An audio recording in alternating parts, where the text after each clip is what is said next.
আরও সত্য, লিখেছেন রবীন্দ্রনাথ ঠাকুর। দাদামশাই, সেদিন তুমি যে আরও সত্যির কথা বলছিলে, সে কি কেবল পরিস্থানেই দেখা যায়?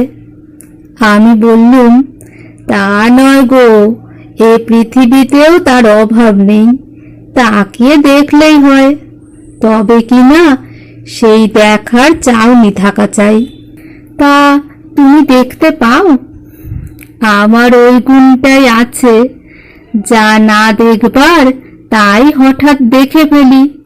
তুমি যখন বসে বসে ভূগোল বিবরণ মুখস্থ করো, তখন মনে পড়ে যায় আমার ভূগোল পড়া।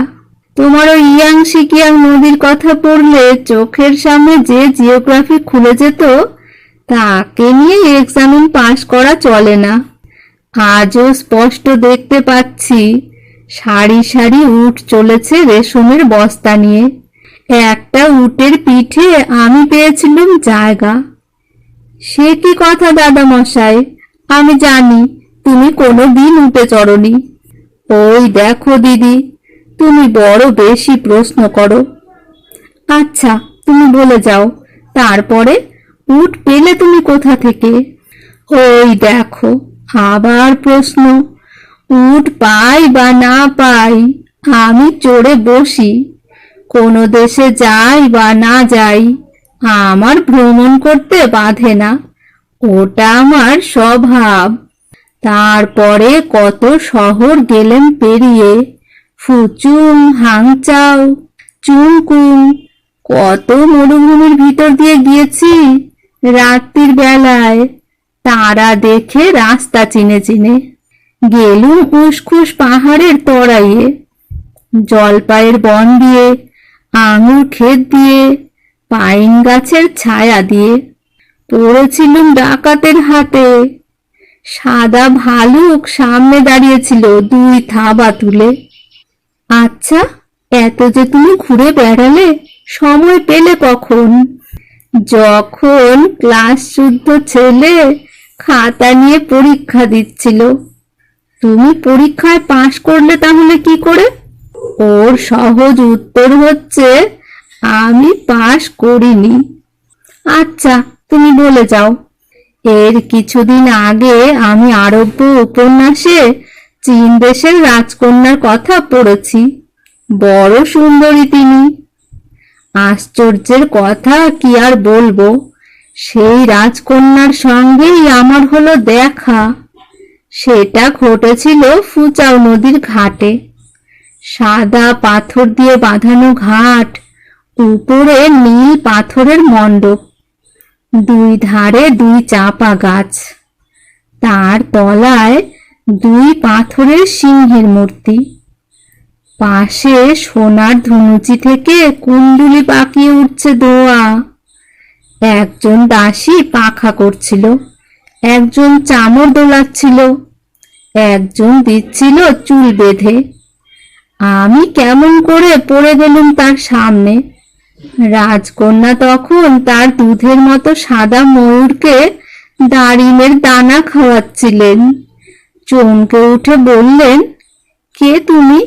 সেই মুহূর্তেই ফস করে আমার মনে পড়ে গেল যে আমি বাংলাদেশের রাজপুত্তুর। সে কি কথা, তুমি তো... ওই দেখো, আবার প্রশ্ন। আমি বলছি, সেদিন ছিলুম বাংলাদেশের রাজপুত্তুর, তাই তো বেঁচে গেলুম। নইলে সে তো দূর করে তাড়িয়ে দিত আমাকে।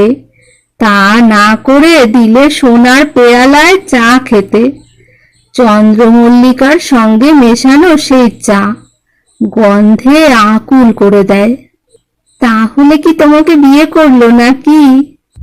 দেখো, ওটা বড় গোপন কথা, আজ পর্যন্ত কেউ জানে না।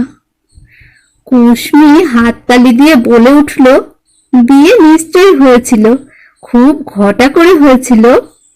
দেখলুম বিয়েটা না হলে ও বড় দুঃখিত হবে। শেষকালে হলো বিয়ে। হ্যাংচাও শহরের অর্ধেক রাজত্ব আর শ্রীমতী আংচনী দেবীকে লাভ করলুম। করে কি হলো আবার বুঝি সেই উটে চড়ে বসলে? নইলে এখানে ফিরে এসে দাদামশাই হলেন কি করে? হ্যাঁ, চড়েছিলুম।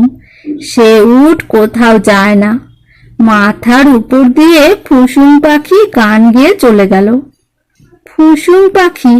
সে কোথায় থাকে? কোথাও থাকে না, কিন্তু তার লেজ নীল, তার ডানা বাসন্তী, তার ঘাড়ের কাছে বাদামি।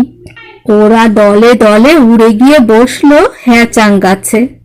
হ্যাচাং গাছের তো আমি নাম শুনিনি। আমিও শুনিনি, তোমাকে বলতে বলতে এইমাত্র মনে পড়লো। আমার ওই দশা, আমি আগে থাকতে তৈরি হইনি। তখনই তখনই দেখি, তখনই তখনই বলি। আজ আমার ফুসুন পাখি উড়ে চলে গেছে সমুদ্রের আর এক পারে। অনেক দিন তার কোনো খবর নেই। কিন্তু তোমার বিয়ের কি হলো, সেই রাজকন্যা?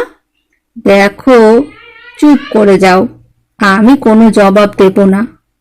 আর তাছাড়া তুমি দুঃখ করো না, তখনও তুমি জন্মাওনি, সে কথা মনে রেখো। আমি যখন ছোট ছিলুম তখন ছোট। আমার ছুটির সঙ্গী ছিল ছবি আঁকার পটো। বাড়িটা তার ছিল বুঝি শঙ্খী নদীর মোড়ে। নাগকন্যা আসতো ঘাটে শাঁখের নৌকো চড়ে। চাপার মতো আঙুল দিয়ে বেনির বাঁধন খুলে ঘন কালো চুলের গুচ্ছে কি ঢেউ দিত তুলে। রৌদ্র আলোক ঝলক দিয়ে বিন্দু বাড়ির মতো মাটির পরে পড়তো ঝরে মুক্তা মানিক কত। নাগ কেশরের তলায় বসে পদ্ম ফুলের কুড়ি দূরের থেকে কে দিত তার পায়ের তলায় ছুরি। একদিন সেই নাগকুমারী বলে উঠল, কেউ?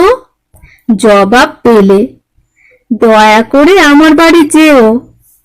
রাজপ্রাসাদের দেউড়ি সেথায় শ্বেত পাথরে গাঁথা, মণ্ডপে তার মুক্তা ঝালর দোলায় রাজার ছাতা।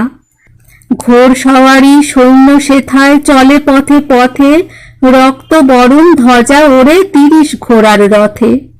আমি থাকি মালঞ্চেতে রাজবাগানের মালি, সেইখানেতে জুথির বনে সন্ধ্যা প্রদীপ জ্বালি। রাজকুমারীর তরে সাজাই কনক চাপার ডালা, বেনির বাঁধন তরে গাঁথি শ্বেত করবীর মালা। মাধবীতে ধরল কুড়ি, আর হবে না দেরি, তুমি যদি এসো তবে ফুটবে তোমায় ঘেরি।